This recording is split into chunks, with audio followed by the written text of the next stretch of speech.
نحمده ونصلي على رسوله الكريم اما بعد فاعوذ بالله من الشيطان الرجيم بسم الله الرحمن الرحيم وما أصابكم من مصيبة فبما كسبت أيديكم ويعفو عن كثير وقال الله تبارك وتعالى كذلك العذاب ولعذاب الآخرة أكبر لو كانوا يعلمون صدق الله العظيم اللهم صل على محمد وعلى آل محمد وبارك وسلم اللهم صل على محمد وعلى آل محمد وبارك وسلم اللهم صل على محمد وآل محمد وبارك وسلم۔ بزرگان محترم اور عزیز دوستو، آج پوری دنیا جن حالات سے دوچار ہے، اگر ہم شرعی نقطہ نظر سے ایک ایمان والا ہونے کی حیثیت سے اس کا تجزیہ کریں تو یہ اللہ تعالیٰ کے عذاب اور پکڑ میں سے ایک عذاب اور پکڑ ہے۔ اللہ پاک کا ارشاد ہے کہ تم پر جو بھی مصیبتیں آتی ہیں یہ تمہارے اپنے ہاتھوں کی کمائی ہے، اور نہ جانے تمہاری کتنی کوتاہیوں کو، خطاؤں کو اللہ تعالیٰ معاف کر دیتا ہے۔ آج اس وقت تو پوری دنیا کرونا وائرس جیسی بیماری سے متاثر ہے، اور پوری دنیا کے ایک بڑے رقبے کے اوپر لاک ڈاؤن کی وجہ سے انسانیت پریشان ہے، لوگ روٹی روزی سے محروم ہو گئے، اور حالات ایسے ہیں کہ لوگوں کے لیے اپنے اہل و عیال اور گھر بار تک واپسی مشکل ہو چکی ہے۔ ایسے حالات کے اندر ایک مسلمان ہونے کے ناطے اگر ہم اس پر غور کرتے ہیں تو یہ بات ہمیں نمایاں طور پر نظر آتی ہے کہ دنیا کی وہ بڑی بڑی طاقتیں جنہیں اپنے اسباب اور وسائل پر، جنہیں اپنی سائنسی ترقیات پر بڑا ناز تھا، آج قدرت کے سامنے انہوں نے گھٹنے ٹیک دیے ہیں اور اپنی بے بسی کا اظہار کر دیا۔ ہمیں پتہ ہے کہ دنیا کے بڑے بڑے ملکوں کے سربراہوں نے آسمان کی طرف دیکھ کر کے یہ کہا کہ اب جو بھی ہوگا آسمان والا کرے گا۔ یہ ہمارا عقیدہ ہے کہ کائنات کے اندر ایک پتا بھی اللہ کی مرضی کے بغیر نہیں ہلتا۔ اس کائنات کے اندر جو ہوتا ہے وہ اللہ کی مرضی سے اور اللہ کے فیصلے سے ہوتا ہے۔ کرونا وائرس کی بیماری سے آج انسانیت دوچار ہے اور پریشان حال ہے۔ عید کے اس مبارک موقع پر ہم اہل عالم کو، دنیا والوں کو یہ پیغام دینا چاہیں گے کہ اللہ تعالیٰ نے یہ کائنات بنائی، اس کائنات میں اللہ نے بے شمار مخلوقات پیدا کی، ان مخلوقات میں اللہ پاک نے انسانوں کو اشرف المخلوقات بنایا۔ ہمارے آقا، ہمارے پیغمبر حضرت محمد مصطفیٰ صلی اللہ علیہ وسلم نے آج سے 1400 سال پہلے یہ بات فرمائی تھی کہ ان الدنیا خلقت لکم وانکم کہ یہ پوری کائنات اللہ نے تمہارے لیے بنائی ہے اور تمہیں اللہ نے آخرت کے لیے پیدا کیا ہے۔ آسمان ہو، زمین ہو، چاند ہو، ستارے ہوں، کائنات کی بڑی سے بڑی مخلوق کو اللہ پاک نے انسانوں کی خدمت پر مامور کیا، اور انسان مخدوم ہے اور ساری دنیا اس کے خادم ہے۔ ایسے حالات کے اندر نبی کریم صلی اللہ علیہ وسلم کا ارشاد مبارک ہے کہ انسانوں کے جیسے اعمال آسمان پر جائیں گے، اللہ پاک کی طرف سے ویسے ہی فیصلے زمین پر اتارے جائیں گے۔ یعنی اللہ تعالیٰ کا اس دنیا میں ایک نظام ہے جسے ہم جزا اور سزا کا نظام کہہ سکتے ہیں۔ انسان کی خواہشات، انسان کا نفس اسے برائی کی طرف بلاتا ہے، شیطان اسے بدی کے گناہوں کے راستے پر لے جانے کی کوشش کرتا ہے، اللہ تعالیٰ اپنے بندوں کو نیکی کے راستے کی طرف بلاتا ہے۔ وہ انسان جو اللہ کے پیغام کو مان کر کے، اللہ کے پیغام کو سن کر کے اطاعت کے راستے پر چلتے ہیں اور نیکی کے راہ اختیار کرتے ہیں، اللہ تعالیٰ انہیں اپنی نعمتوں سے مالا مال کرتا ہے۔ وہ لوگ جو نفس اور خواہشات کے راستے پر چلتے ہوئے گناہوں کا راستہ اختیار کرتے ہیں، وہ اللہ تعالیٰ کو ناراض کرتے ہیں، اور اللہ تعالیٰ کی ناراضگی ان کے لیے عذاب اور پکڑ کا سبب بن جاتی ہے۔ اللہ تعالیٰ نے اس دنیا میں جزا اور سزا کا ایک نظام بنایا ہے۔ نیکی کرنے پر اللہ جزا دیتے ہیں اور گناہوں کے راستے پر چلنے پر اللہ تعالیٰ سزا دیتے ہیں۔ قرآن کریم کی جس آیت کی میں نے تلاوت کی ہے اس آیت کا مفہوم یہی ہے کہ تمہیں جو مصیبتیں پہنچتی ہیں وہ تمہارے اپنے ہاتھوں کی کمائی ہے، اور بے شمار کوتاہیوں کو اور بے شمار گناہوں کو، نافرمانیوں کو اللہ تعالیٰ معاف کر دیتا ہے، درگزر کر دیتا ہے۔ اللہ تعالیٰ کے اس ارشاد کا مفہوم و مطلب یہ ہے کہ اگر ہم نے گناہوں کے راستے پر چلتے ہوئے اللہ کو ناراض کیا ہے، اگر ہر نافرمانی پر اللہ تعالیٰ ہماری پکڑ کرنے لگے تو پھر ہمارے لیے جینا مشکل ہو جائے گا۔ اللہ تعالیٰ کا دنیا کا ایک نظام ہے جسے جزا اور سزا کا نظام کہا جاتا ہے۔ اللہ تعالیٰ اپنے بندوں پر ذرہ برابر بھی ظلم نہیں کرتا۔ اللہ تعالیٰ اپنے بندوں پر 70 ماؤں سے زیادہ مہربان ہے، لیکن جب بندے اللہ تعالیٰ کو ناراض کرتے ہیں، نافرمانی کے راہ پر چلتے ہیں، تو پھر اللہ پاک کی طرف سے حالات آتے ہیں، اللہ پاک کی طرف سے پکڑ آتی ہے۔ یہ دنیا اللہ پاک نے انسان کے لیے امتحان کی جگہ بنائی۔ ایک انسان کو اللہ نے نیکی اور بدی کرنے کا اختیار دیا ہے، وہ اپنی مرضی سے چاہے تو نیکی کے راستے پر چلے، اپنی مرضی سے چاہے تو گناہوں کے راستے پر چلے۔ اللہ نے اسے اختیار دیا ہے۔ کچھ چیزوں میں بندہ مجبور ہے، جیسے زندگی اور موت، کہ انسان اپنی مرضی سے جب تک چاہے جیے اور جب مرنا چاہے مر جائے، یہ اس کے اختیار میں نہیں ہے۔ یہ اس کے اختیار میں نہیں ہے کہ وہ امیر بننا چاہے تو امیر بن جائے اور غریب رہنا چاہے تو غریب رہے۔ یہ اس کے اختیار میں نہیں ہے کہ وہ ہمیشہ صحت مند رہنا چاہے تو صحت مند رہے، اور اگر بیماری میں مبتلا ہونا چاہے تو پھر بیماری میں مبتلا ہو جائے۔ اسے یہ اختیار نہیں ہے کہ عزت اور ذلت اپنی مرضی سے حاصل کر لیں۔ یہ کچھ چیزیں ہیں جو اللہ نے اپنے قبضے قدرت میں رکھی ہیں، لیکن نیکی اور بدی کا اختیار اللہ پاک نے اپنے بندوں کو دیا ہے۔ یہ دنیا ہمیشہ رہنے کی جگہ نہیں ہے، یہ ہمارا عارضی ٹھکانہ ہے۔ اس دنیا میں آنے سے پہلے ہم ماں کے پیٹ میں تھے، وہ بھی ایک عالم تھا، اور ماں کے پیٹ میں آنے سے پہلے ہم عالم ارواح میں تھے، جہاں اللہ نے ساری روحوں کو پیدا فرما کر یہ پوچھا تھا، الست بربکم، کیا میں تمہارا پروردگار نہیں ہوں؟ تمام روحوں نے برجستہ کہا تھا بلا، کہ ہمارے پروردگار آپ ہی ہمارے رب ہیں، آپ کے علاوہ کون ہمارا رب ہو سکتا ہے؟ تو ایک عالم ارواح تھا۔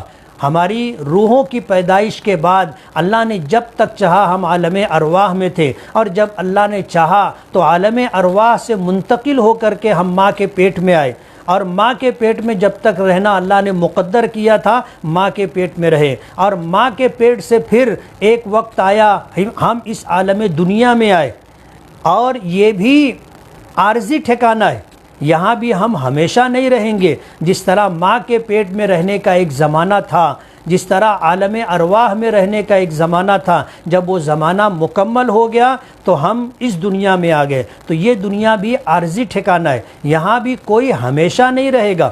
اگر کسی کو یہاں ہمیشہ کی زندگی اللہ پاک عطا فرماتے تو اس کے حقدار سرکار دو عالم صلی اللہ علیہ وسلم ہوتے۔ اللہ نے آپ کو تمام انسانوں کے لیے، تمام عالموں کے لیے رحمت بنایا تھا، لیکن ایک وقت آیا اللہم بالرفیق الاعلیٰ کہتے ہوئے آپ بھی اس دنیا سے اللہ کی جوار رحمت میں تشریف لے گئے۔ اس دنیا کے بعد جو دنیا آنے والی ہے، جسے قبر کا زمانہ اور عالم برزخ کہتے ہیں، وہاں قیامت تک رہنا ہے، اور جب سور پھونکا جائے گا اور یہ دنیا قیامت سے دوچار ہوگی، اور اس کے بعد جب دوبارہ سور پھونکا جائے گا اور سب جو ہے زندہ ہو کر کے اللہ کی بارگاہ میں میدان محشر میں پہنچیں گے، حساب و کتاب ہوگا، نیکی کرنے والوں کو جزا اور اللہ کی نافرمانی کرنے والوں کو سزا سے دوچار ہونا پڑے گا۔ جنہیں اللہ نوازے گا اپنی رحمتوں سے، مغفرتوں سے، اللہ انہیں جنت کا ٹھکانہ عطا کرے گا۔ انسان جنت میں ایمان کی بدولت اللہ کے فضل سے جائے گا، لیکن جنت میں اسے درجات اس کے اعمال کے سبب ملیں گے. جس کا جیسا عمل ہوگا اللہ پاک اسے ویسا ہی درجہ عطا کریں گے. حدیث پاک میں آتا ہے کہ ایک حافظ قرآن جس نے زندگی میں قرآن پاک کو یاد کیا، اس کے حلال کو حلال جانا، اس کے حرام کو حرام جانا، اور پھر اللہ کے حکموں پر عمل کرتا رہا، وہ جب اس دنیا سے اللہ کی جوار رحمت میں پہنچے گا اور اللہ پاک اسے جنت کا داخلہ عطا فرمائیں گے تو اس سے کہا جائے گا اقرا ورتقی ورتل کما کنت ترتل فی الدنیا فإن منزلتک عند آخر آیت تقرأها، کہ تو قرآن پاک پڑھتا جا، جنت کے درجات طے کرتا جا، تیری بلندی اور تیرے رتبے کی انتہا وہاں ہوگی جہاں تو قرآن پاک پڑھتا پڑھتا رک جائے گا. تو جنت کے اندر داخلہ تو اللہ کے فضل سے ملے گا، لیکن جنت میں درجات انسان کو اس کے اعمال کے مطابق ملیں گے. اللہ فضل فرمائے گا، نیکی کی راہ پر چلنے والے صاحب ایمان جنت میں جائیں گے، اور ایمان سے محروم کفر اور شرک کرنے والے اور وہ لوگ جو ایمان کی حالت میں اللہ کو ناراض کر کے گناہوں کی زندگی گزار رہے تھے، اللہ چاہے گا تو انہیں جہنم میں ڈالے گا، اور جب تک وہ گناہوں سے پاک و صاف نہیں ہو جائیں گے وہ جہنم میں رہیں گے. اللہ پاک پھر گناہوں سے پاک و صاف ہونے کے بعد انہیں جنت کا ٹھکانہ عطا کرے گا. آج اس موقع پر میں یہ پیغام دینا چاہوں گا کہ اگر تاریخ عالم پر آپ نظر ڈالیں تو آپ کو یہ چیز نمایاں طور پر نظر آئے گی کہ اللہ کا ایک نظام ہے جسے جزا اور سزا کا نظام کہتے. دنیا میں حالات بلا وجہ نہیں آتے، حالات آنے کے کچھ نہ کچھ اسباب ہوتے. ایک بات اچھی طرح ہمیں سمجھ لینا چاہیے کہ صاحب ایمان ہونے کی وجہ سے یا مسلمان ہونے کی وجہ سے مصیبتیں نہیں آتی، مصیبتیں نافرمان ہونے کی وجہ سے آتی ہیں.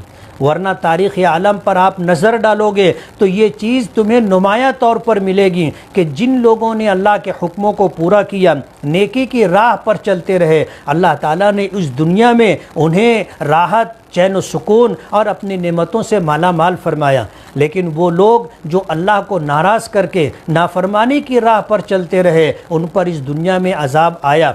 مثال آپ اگر دیکھیں گے تو ابلیس ہے جو شیاطین کا جو ہے سرخیل ہے، اس نے اللہ کی اتنی عبادت کی تھی کہ روئے زمین کا کوئی چپا اس کے سجدوں سے خالی نہیں رہا. اللہ تعالیٰ نے اسے فرشتوں میں شامل کیا، عزازیل نام دیا، لیکن جنت میں رہتے ہوئے جب اس نے اللہ کی نافرمانی کی، حضرت آدم علیہ نبینا علیہ السلام کو جب اللہ نے بنوایا، اللہ نے فرشتوں کو حکم دیا کہ ان کا مجسمہ بنایا جائے، اور پھر اللہ نے ان میں روح ڈال دی. آدم علیہ السلام کو جب اللہ نے زندگی عطا کی تو حکم ہوا کہ آدم علیہ السلام کو سجدہ کریں. تمام فرشتوں نے سجدہ کیا، لیکن ابلیس نے انکار کر دیا، اور اس انکار کی وجہ سے اللہ پاک نے جب اسے فرشتوں میں شامل کیا تھا اسے نکلنے کا حکم دیا. فرمایا فخرج منہا فإنک رجیم، کہ تو یہاں سے نکل جا، تو مردود ہے. وإن علیک لعنتی الی یوم الدین، اور تجھ پر میری لعنت قیامت کے دن تک، بدلے کے دن تک ہوتی رہے گی. ابلیس اپنی عبادتوں کی وجہ سے اللہ کے یہاں نوازا گیا تو وہ فرشتوں میں شامل کیا گیا، لیکن جب اس نے نافرمانی کی تو پھر اسے راندہ درگاہ کر دیا گیا اور ہمیشہ کے لیے مردود قرار دے دیا گیا. آپ دیکھو گے حضرت نوح علیہ السلام کا زمانہ، اللہ تعالیٰ کے برگزیدہ بندوں میں سے ایک نبی ہیں. اللہ تعالیٰ نے لمبی زندگی دی تھی، 950 سال تک انہوں نے تبلیغ کی، لیکن ان کی قوم کے لوگوں نے جن کے حصے میں سعادت لکھی تھی انہوں نے ایمان قبول کیا. کتابوں میں آتا ہے کہ 70 لوگوں نے ایمان قبول کیا تھا، اور پوری قوم نافرمانی پر تلی ہوئی تھی، اور نافرمانی میں حد سے آگے بڑھ گئی، اللہ کے عذاب کو دعوت دیتی تھی. حضرت نوح علیہ السلام پر اللہ پاک کی طرف سے حکم آیا کہ آپ کشتی بناؤ. نوح علیہ السلام نے جب کشتی بنانا شروع کی تو بستی کے لوگ آ کر مذاق اڑایا کرتے تھے کہ یہاں کہاں سمندر ہے، یہاں کہاں دریا ہے جو تم کشتی بنا رہے ہو اور کشتی چلاؤ گے. اللہ پاک کا حکم تھا کہ ان کے کسی سوال کا جواب نہ دیا جائے.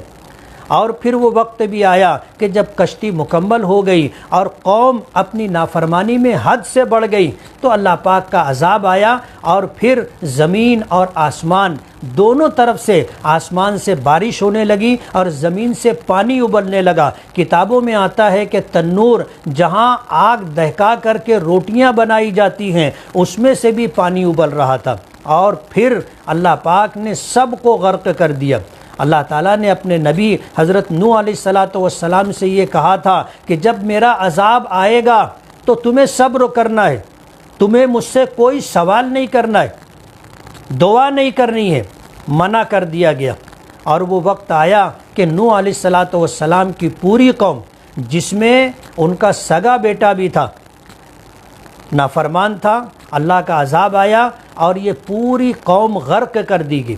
حضرت نوح علیہ السلام نے بشری تقاضے کے پیش نظر پدری شفقت سے مجبور ہو کر کے اپنے بیٹے سے کہا تھا کہ بیٹے کشتی میں آ جاؤ، تو بیٹے نے کہا تھا کہ نہیں، میں پہاڑ کی چوٹی پر چڑھ جاؤں گا اور یہ بلندی مجھے غرق ہونے سے بچا لے گی۔ تو اللہ پاک کی طرف سے آیا کہ لا عاصم اليوم من امر اللہ، آج اللہ کے فیصلے سے دنیا کی کوئی طاقت کسی کو بچا نہیں سکے گی۔ بیٹا بھی غرق ہو گیا۔ آپ دیکھو گے اللہ تعالیٰ کا عذاب قوم ہود پر آیا۔ یہ وہ قوم تھی جو یہ کہا کرتی تھی کہ من اشد منا قوہ، ہم سے زیادہ طاقتور کون ہے، ہم سے زیادہ طاقتور قوم ہے۔ اللہ تعالیٰ نے تن و توش جو عطا کیا تھا وہ کھجور کے درختوں کی طرح بلند و بالا تھا، اور اسی کی مناسبت سے چوڑا تھا۔ اتنے بلند و بالا قد و قامت کے لوگ تھے، انہیں اپنی قوت پر ناز تھا۔ کہنے لگے من اشد منا قوہ۔ جب اللہ کے نبی حضرت ہود علیہ السلام نے اللہ کے عذاب سے انہیں ڈرانا چاہا تو وہ یہ کہنے لگے کہ ہم سے زیادہ طاقتور کون ہوگا۔ اللہ پاک نے قرآن کریم میں فرمایا کہ اللہ نے ان جیسے لوگوں کو دوبارہ پیدا نہیں کیا، اتنے طاقتور لوگ تھے۔ اللہ پاک نے فرمایا کہ اللہ الذی خلقہم ہوا اشد منہم قوہ، کہ اللہ نے ان کو پیدا کیا ہے، اللہ ان سے زیادہ طاقتور ہے۔ حدیث پاک میں آتا ہے کہ جب اللہ نے ہوا کا عذاب بھیجنے کا فیصلہ کیا تو ہوا پر مامور جو فرشتہ تھا اسے اللہ نے حکم دیا کہ ہوا کے خزانے میں سوراخ کرو۔ تو اس فرشتے نے اللہ سے پوچھا تھا کہ بیل کے نتھنے کے برابر سوراخ کروں یا کم؟ تو حدیث پاک میں آتا ہے کہ ہاتھ کی کانی انگلی کے برابر سوراخ کرنے کے لیے کہا گیا، اور اتنا سوراخ ہونے کے بعد جب اس سے ہوا نکلی تو وہ ہوا اتنی تیز و تند تھی کہ اتنے طاقتور، اتنے قد و قامت رکھنے والے لوگ ہوا میں تنکوں کی طرح اڑ کے تھے، اور اللہ نے انہیں زمینوں پر پٹک پٹک کر کے مارا۔ آتا ہے کأنہم اعجاز نخل خاویہ، جب وہ مر گئے تو زمین پر ایسے پڑے تھے جیسے کھجور کے درخت اکھڑ جاتے ہیں تو ان کے تنے زمین پر جس طرح پڑے ہوتے ہیں اسی طرح یہ پڑے ہوئے تھے۔ آپ حضرت سمود کو، حضرت قوم سمود کا حال، حضرت صالح علیہ السلام کی قوم کا حال دیکھو گے کہ اللہ کے نبی کی نافرمانی کی، اللہ پاک نے ان پر بھی عذاب بھیجا۔ قوم لوط ہے، قوم شعیب ہے، ان کے اوپر عذاب آتا رہا۔ فرعون ہے، نمرود ہے، قارون ہے، شداد ہے، اللہ کا عذاب آتا رہا۔ ہر زمانے میں اللہ کی نافرمانی کرنے والوں پر دنیا میں بھی پکڑ آتی ہے اور آخرت میں بھی انہیں عذاب ملے گا۔ اللہ کا ارشاد ہے کذالک العذاب، دنیا میں عذاب آیا تو فرمایا کہ ایسا عذاب آئے گا، اور فرمایا ولا عذاب الآخرت اکبر، آخرت کا جو عذاب ہوگا وہ اس سے بھی زیادہ بڑا ہوگا۔ آج اس موقع پر عید کے دن ہم لوگ جن پابندیوں سے دوچار ہیں کہ ہمیں عید کی نماز کے لیے عیدگاہ پر جانے سے روک دیا گیا، اللہ کا گھر رمضان المبارک جیسے مبارک ایام میں ہم لوگوں کے لیے بند کر دیا گیا، یہ اللہ کا عذاب ہے کہ اللہ نے ہم ایمان والوں پر اپنے گھر کا دروازہ بند کر دیا، حرمین شریفین کے دروازے بند کر دیے گئے، اور پوری دنیا میں عبادت گاہوں کو دروازے بند کر کے تالا لگا کر کے ہم جیسے لوگوں کو اپنے گھر آنے سے اللہ نے روک دیا۔ یہ بہت بڑا عذاب ہے، یہ بہت بڑا عذاب ہے۔ ہمیں عید نہیں منانی ہے، اللہ ہمارے لیے اپنی عبادت گاہوں کے دروازے کھلوا دیں، ہمیں اپنے رب کو منانا ہے۔ ہمیں اپنے رب کو منانا ہے۔ آج یہ موقع محاسبے کا ہے، ہمیں اپنے اعمال کا جائزہ لینا چاہیے۔ عید کا دن خوشی کا دن ہوتا ہے۔ اللہ نے 2 دن ہمارے لیے خوشیوں کے بنائے ہیں، ایک عید الفطر اور ایک عید الاضحیٰ۔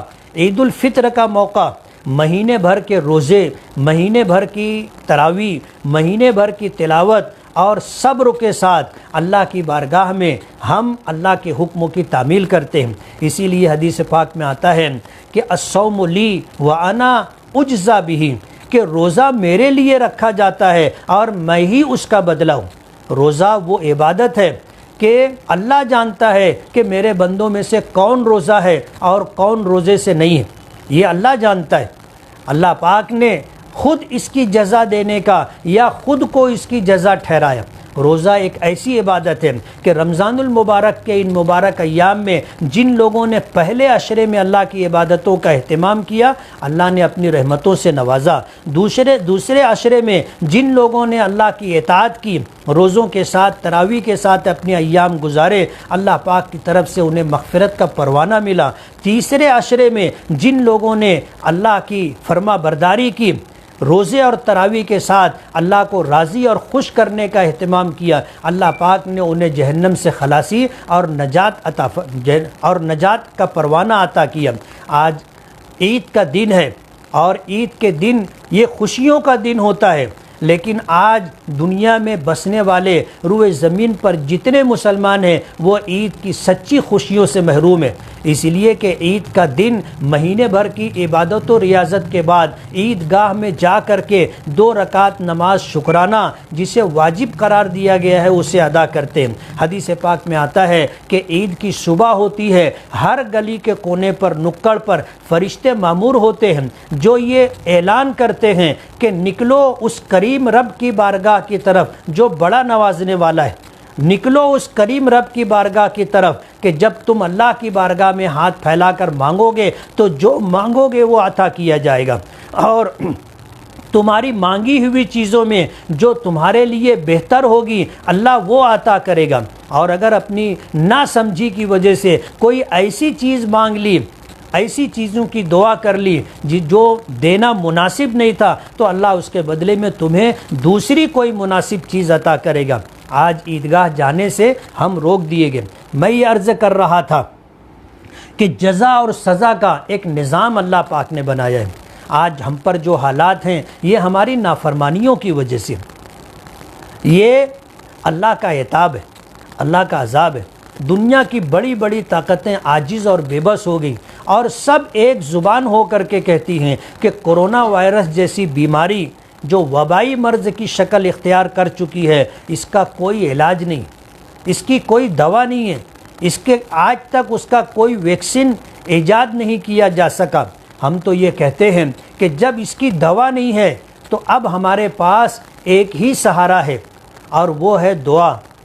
ہم دعا سے اپنے رب کو راضی کر سکتے ہیں اور دعا ہی ہمارے لیے علاج ہے، اس لیے کہ اللہ ہی شافی مطلق ہے۔ حضرت ابراہیم علیہ السلام نے فرمایا کہ وَإِذَا مَرِضْتُ فَهُوَ يَشْفِينِ، کہ جب میں بیمار ہوتا ہوں تو وہی مجھے شفا دیتا ہے۔ شفا اللہ کے قبضے قدرت میں ہے۔ آج ہماری محرومی کی بات یہ ہے کہ ہم اللہ کے گھر جا کر کے یا عیدگاہ پر جا کر کے دعا کرنے سے بھی محروم کر دیے گئے، روک دیے گئے۔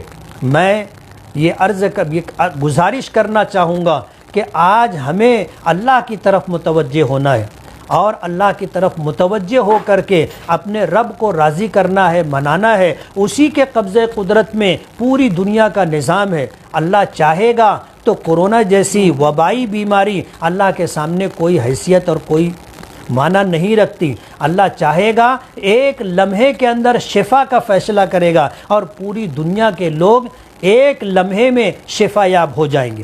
حدیث پاک میں ابن ماجہ شریف کی روایت ہے، حضرت عبداللہ ابن عمر رضی اللہ تعالی عنہ جس کے راوی ہیں، وہ فرماتے ہیں کہ 5 چیزیں ایسی ہیں کہ اللہ تعالیٰ اس کے بدلے میں دنیا ہی میں 5 قسم کے عذاب مسلط کر دیتے ہیں۔ جس قوم میں بے حیائی اور فحاشی اور زنا عام ہو جائے گا تو ان میں نت نئی بیماریاں، مہلک بیماریاں وجود میں آئیں گی۔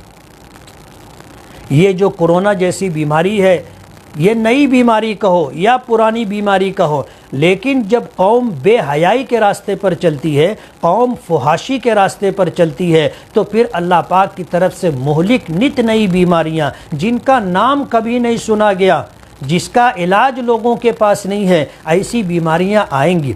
نبی کریم صلی اللہ علیہ وسلم نے فرمایا کہ جب قوم ناپ تول میں کمی کرنے لگے گی، حقوق کی ادائیگی میں کوتاہی کرنے لگے گی، تو اللہ تعالیٰ ظالم بادشاہ مسلط کر دیں گے۔ آج آپ دیکھ لیجئے پوری دنیا میں ظالم بادشاہوں کا تسلط ہے، اور تسلط بھی ایسا ہے کہ انہوں نے ہمیں گھر سے نکلنے سے محروم کر دیا، ہمیں پابند کر دیا کہ ہم اپنے گھروں میں رہیں، اور پابندی بھی ایسی کہ تمام عبادت گاہیں بند کر دی گئی۔ ہم مسلمان ہی مسجدوں سے روک دیے گئے ایسا نہیں، ہر قوم جو ہے اپنی عبادت گاہوں پر عبادت کرنے سے روک دی گئی۔ ظالم بادشاہوں کا تسلط ہے۔ تیسری چیز جو نبی کریم صلی اللہ علیہ وسلم نے فرمائی کہ جب مسلمان زکوٰۃ کو تاوان اور بوجھ سمجھنے لگیں گے تو پھر اللہ تعالیٰ قحط سالی اور بھوک مری مسلط کر دیں گے۔ آج آپ دیکھ لیں پوری دنیا میں اس طرح کے حالات ہیں کہ ان حالات کی وجہ سے لوگ اتنے مجبور ہو گئے کہ آج ان کے یہاں کھانے کے لیے کچھ نہیں۔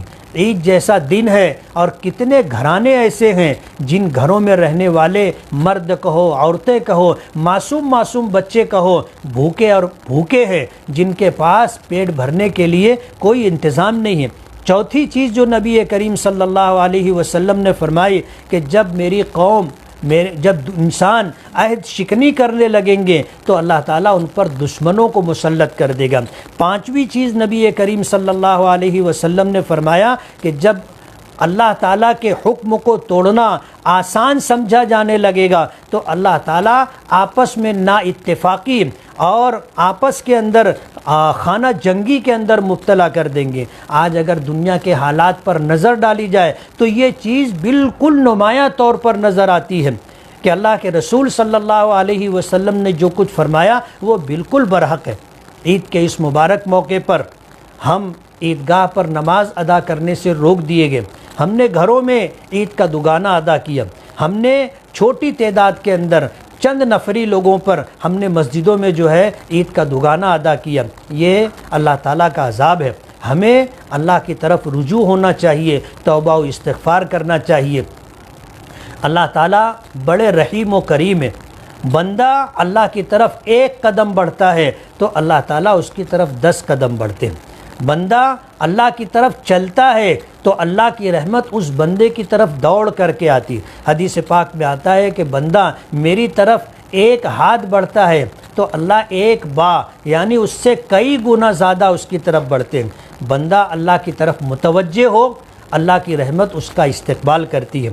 میں اس موقع پر یہ پیغام دینا چاہوں گا کہ آج جس وبائی بیماری کورونا سے ہم لوگ متاثر ہیں اور پوری دنیا اس کے لپیٹ میں ہے، یہ اللہ کا عذاب ہے، اور پوری دنیا کی تمام تر ترقیات کے باوجود حکومتیں عاجز اور بے بس ہو چکی ہیں اور قدرت کے سامنے گھٹنے ٹیک کر کے اس بات کا اظہار کرنے پر مجبور ہو چکی ہیں کہ اب جو کرے گا آسمان والا کرے گا۔ یہ تو ہمارا پہلے سے عقیدہ ہے کہ کرنے والی ذات اللہ کی ہے۔ اس لیے میں تمام ہی اہل ایمان سے یہ اپیل کروں گا کہ جب اس بیماری کی دوا نہیں ہے تو ہمارے لیے دعا ہی سب سے بڑا سہارا ہے، ہمارا سب سے بڑا ہتھیار ہے۔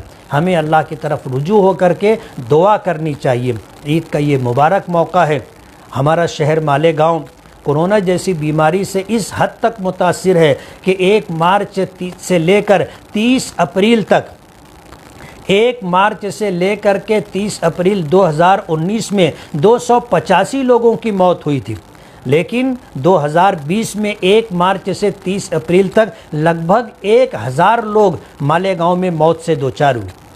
یہ کارپوریشن کی نااہلی اور ان کے مس مینجمنٹ اور پرائیویٹ ہاسپٹلوں کے بند ہونے کی وجہ سے، یہ تو دکھائی دینے والی چیزیں ہیں، در حقیقت یہ اللہ پاک کی طرف سے پکڑ کہو، اللہ کا عذاب کہو۔ مالیگاؤں کورونا جیسی بیماری سے اس حد تک متاثر ہوا کہ ہم لوگ بے بسی محسوس کرنے لگے، اور ہمارے لیے اسباب، وسائل، مین پاور کی کمی، یہ سب کچھ رہی۔ ان حالات سے ہم لوگ گزر رہے ہیں۔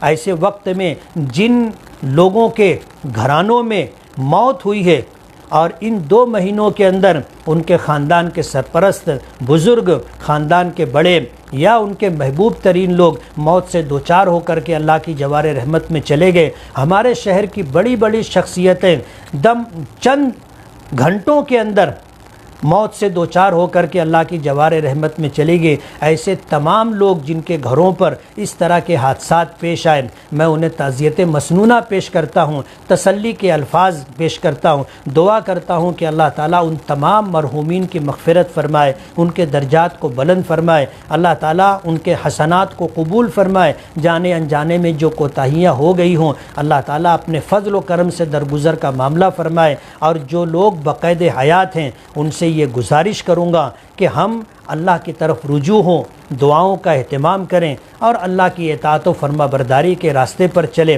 ہماری اطاعت و فرما برداری ہمیں دنیا میں بھی انشاءاللہ سرخرو کرے گی اور آخرت میں بھی انشاءاللہ اللہ کا قرب اور ہمیشہ کی کامیابی نصیب ہوگی۔ وآخر دعوانا ان الحمدللہ رب العالمین۔